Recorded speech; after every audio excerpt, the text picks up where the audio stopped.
Ассаламу алейкум. Это «Запрещенный Кавказ». Здравствуйте. Широкий резонанс, живой интерес вызвало это без преувеличения событие мирового масштаба.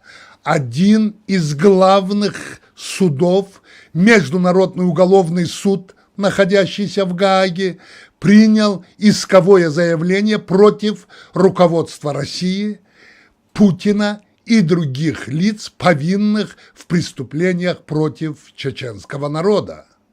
Что такое МУС?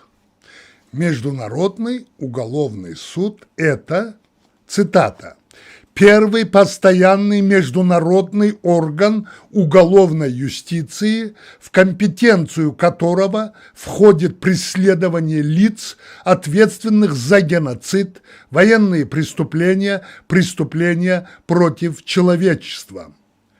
И далее. МУС необходим в первую очередь для того, чтобы не допустить ситуации безнаказанности лиц, совершивших самые серьезные преступления, вызывающие озабоченность всего международного сообщества в целом. Конец цитаты. Принятие судом искового заявления, поданного представителями чеченского народа, председателем Международной ассоциации «Мир и права человека», вице-премьером правительства Чеченской республики Ичкерия Саид-Амином Ибрагимовым и первым вице-премьером правительства Чеченской республики Ичкерия Алимпашой Салтыхановым 23 февраля 2018 года означает только одно, и это самое главное. Мир прозрел, и международные органы юстиции признают возможность наличия тяжких преступлений против мирного населения Чечни со стороны лично Владимира Путина, других руководителей России и попутно преступников против человечности.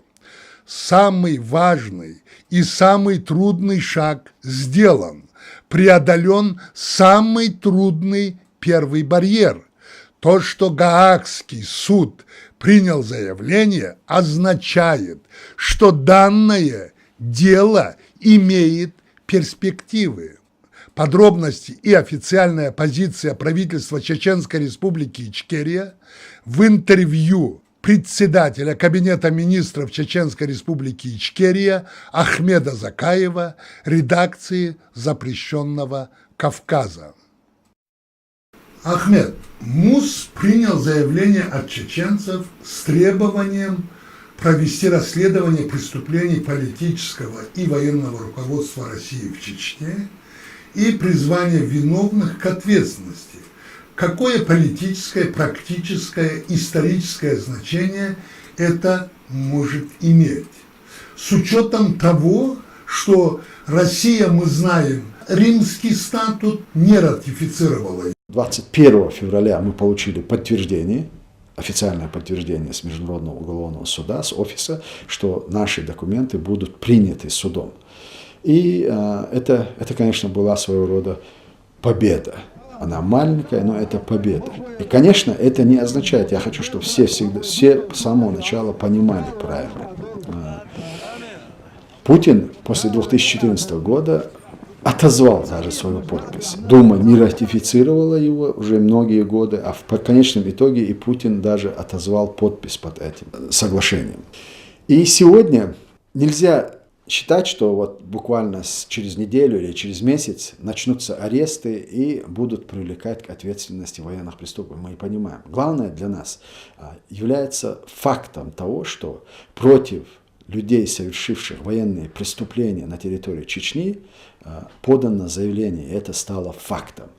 А дальше уже, естественно, мы будем работать, мы будем продолжать. И я вас могу заверить, несмотря на то, что Россия отозвала подпись, механизм привлечения к уголовной ответственности за эти преступления совершенные, предусмотренные Международным уголовным судом. Эти механизмы существуют, они есть, и я уверен, что в этом направлении мы будем работать и должны работать.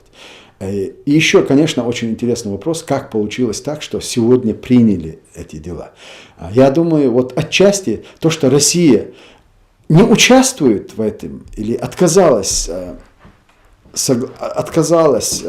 чтобы юрисдикция суда распространялась на Россию, и у них там нет представителей. Именно потому, что там нет представителей России, нам и удалось подать это заявление. Абсолютно уверен в том, что так же, как и в других международных институтах, куда Россия вхожа, и она имеет влияние, она бы блокировала бы все вопросы с нашей стороны. Вот то, что она не является и не имеет влияния на Международный уголовный суд, это способствовало тому, что у нас приняли эти документы. Если бы они там каким-то образом были бы представлены, Россия в этом суде, я уверен, что они бы этот вопрос заблокировали бы еще в 2014 году. Вот, мне кажется, вот самое позитивное и результативное в том, что они не участвуют. И почему это очень важно сегодня? Это как такой показатель. Когда в 1995 году, когда Россию принимали в Совет Европы, наш тогдашний первый президент Джохар Дудаев сказал о том, что вот с этого момента Совет Европы является внутренним делом России. И мы наблюдаем, что сейчас происходит. Война в Грузии, война в Украине. Практически являясь членом этой организации, Россия совершила агрессию против членов Совета Европы. Это что категорически запрещено уставом. Но однако она продолжает влиять на ситуацию и продолжает оставаться членом Совета Европы. И, конечно, это очень печальный исход. Но возвращаясь к сегодняшней ситуации, я уверен, что в перспективе у нас есть возможность призвать к ответу преступников, совершивших военные преступления на территории Чечни. Сделан первый реально большой шаг на пути к торжеству справедливости, иншаллах. Но вы долго шли к этому дню, провели огромную работу, реально огромную работу. Так вот вопрос, не посещали ли пессимистические настроения? Не было ли такого желания остановиться, сдаться? 22 февраля 2018 году, я был уже второй раз в Гааге. Первый раз я был в 2002 году, 16 лет назад, и у меня была тогда встреча с Карлой Дин Понте. Она была прокурором по Югославии, по военному трибуналу по Югославии. И тогда у нас состоялась встреча, и мы тогда обсуждали возможный вариант привлечения к ответственности военных преступников. Людей, которые совершают военные преступления на территории Чечни. Уже тогда, в 2002 году, ни у кого практически не было сомнений, что на территории Чеченской Республики совершаются военные преступления. И я был абсолютно уверен в том, что рано или поздно не только правозащитные организации квалифицируют ситуацию и события в Чечне как военные преступления, но и на политическом уровне, на уровне международных институтов, призванных квалифицировать те или иные события в такой форме, придавать им не только политическую, но и правовую оценку. И с этими мыслями и с этой убежденностью я встречался с Карлой Дель Понте, и на самом деле хотя она была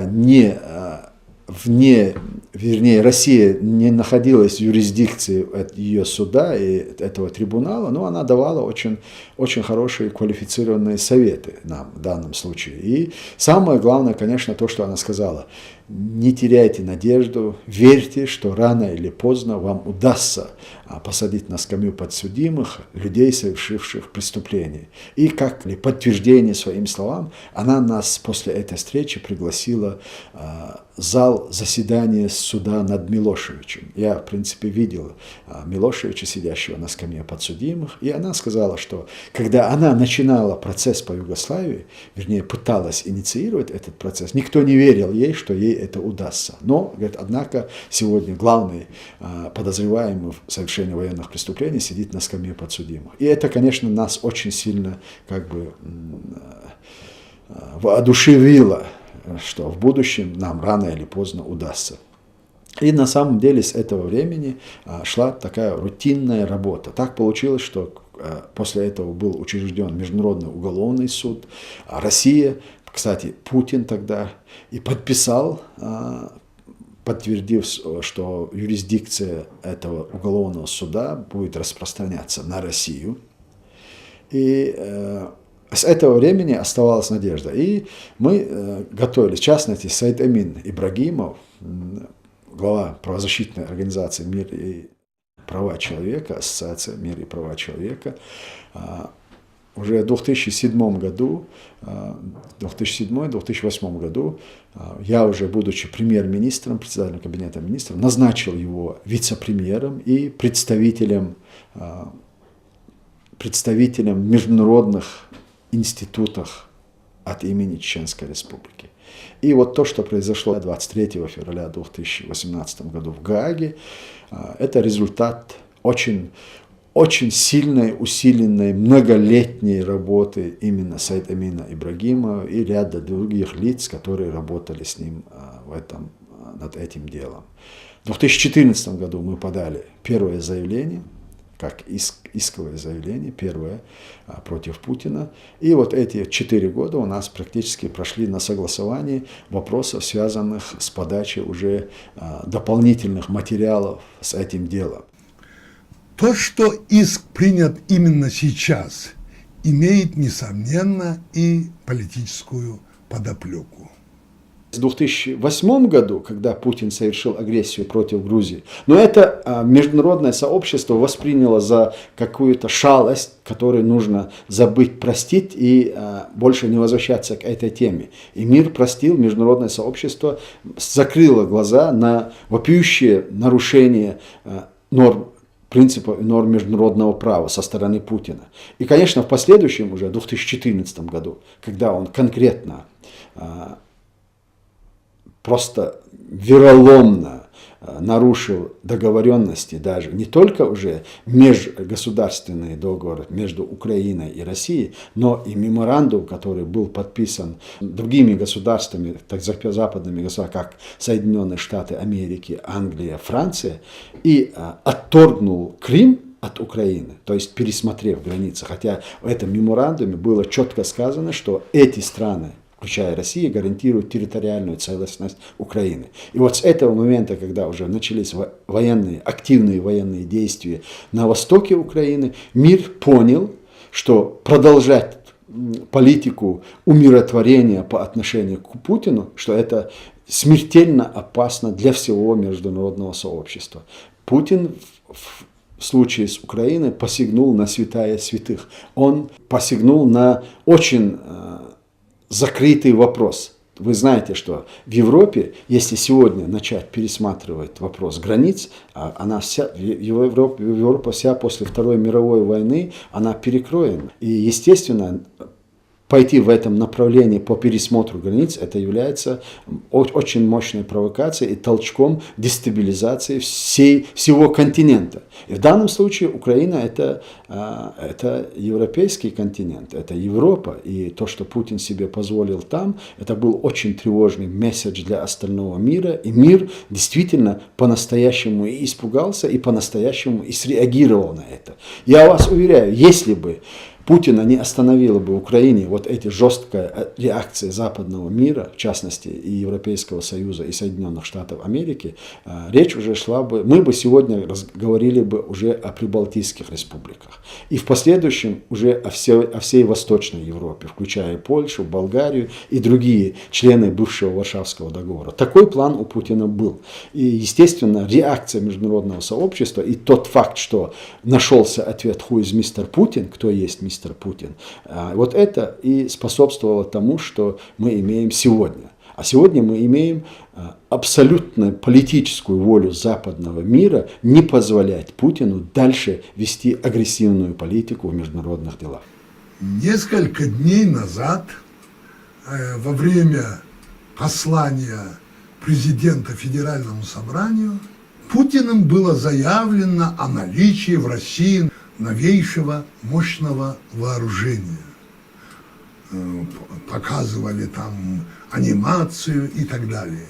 Россия тратит огромные деньги на военное оснащение страны, тогда как сам же Путин в этом же послании признался, что в России 20 миллионов бедных.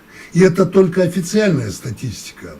Такая логика в пользу милитаризации экономики совершенно непонятна, Ахмед. Я считаю, что это все происходит из-за того, что сегодняшняя Россия, она абсолютно нелегитимна. И в классическом понимании нельзя рассматривать Россию как государство.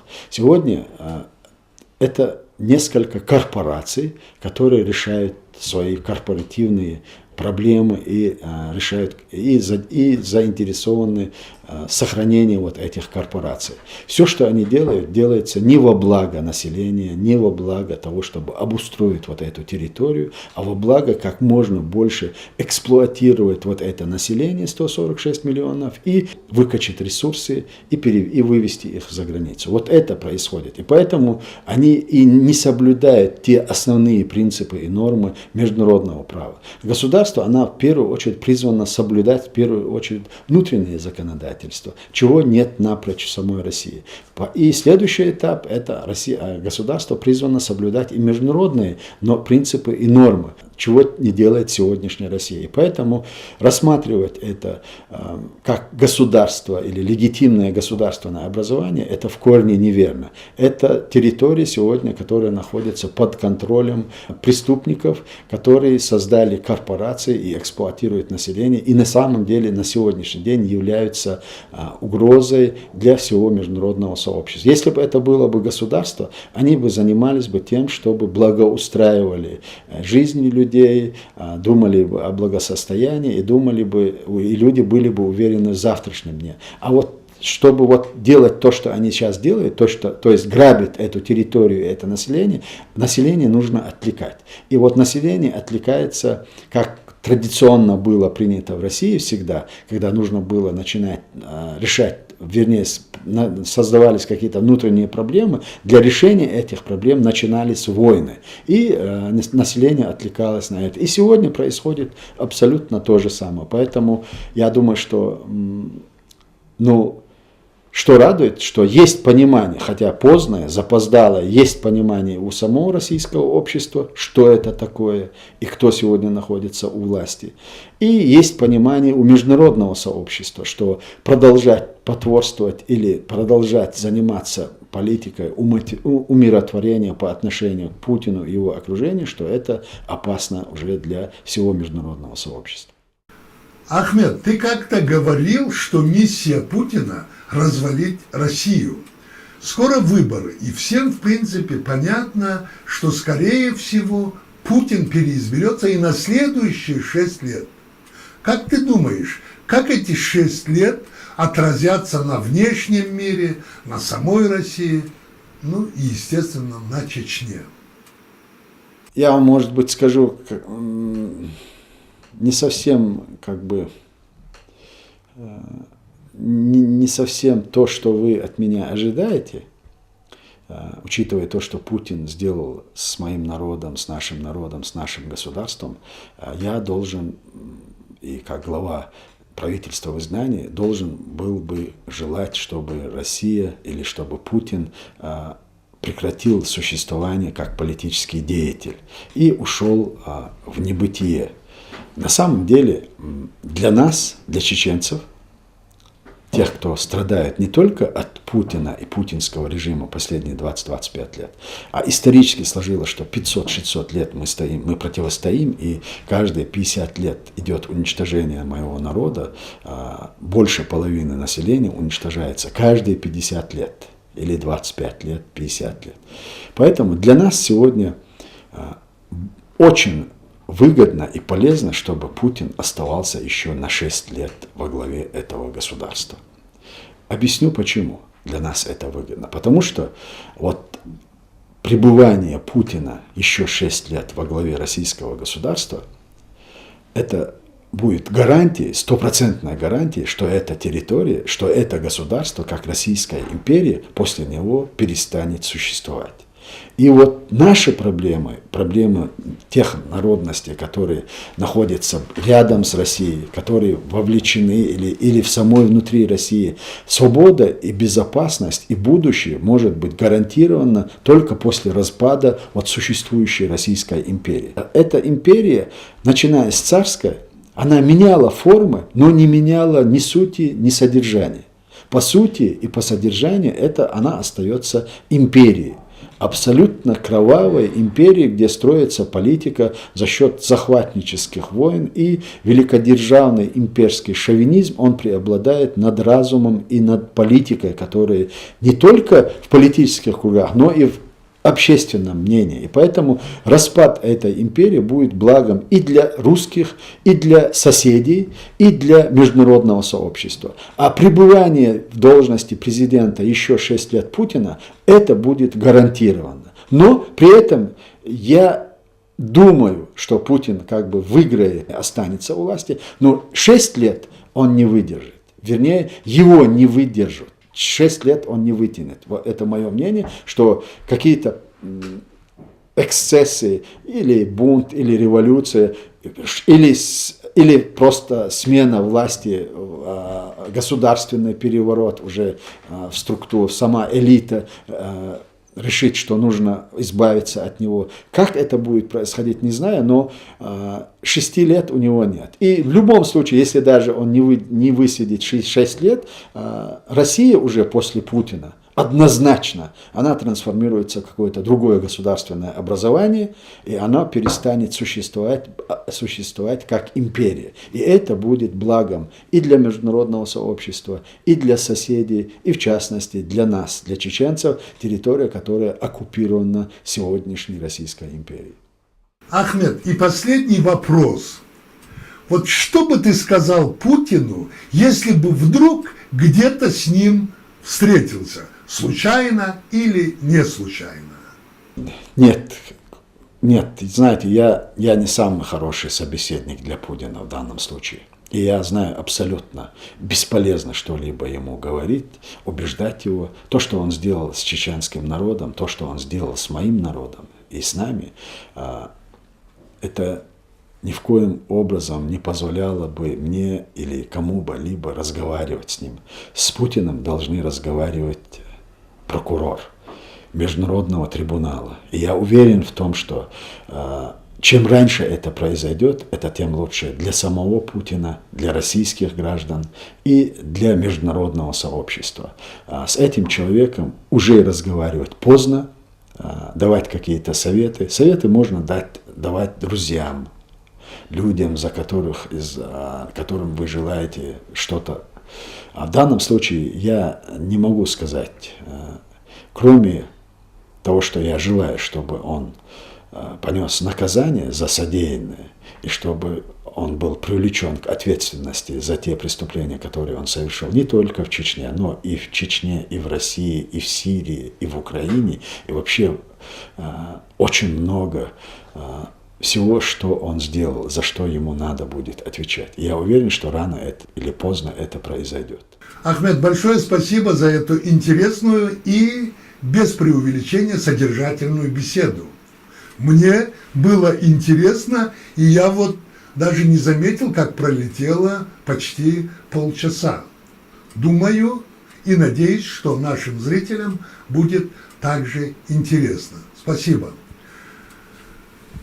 Это был Ахмед Закаев, председатель правительства Чеченской Республики Ичкерия. Он отвечал на вопросы запрещенного Кавказа. Надеюсь, что мы смогли в наших вопросах затронуть темы, которые могут оказаться вам тоже интересны. На этом все. Всего вам доброго. До свидания. Это был запрещенный Кавказ.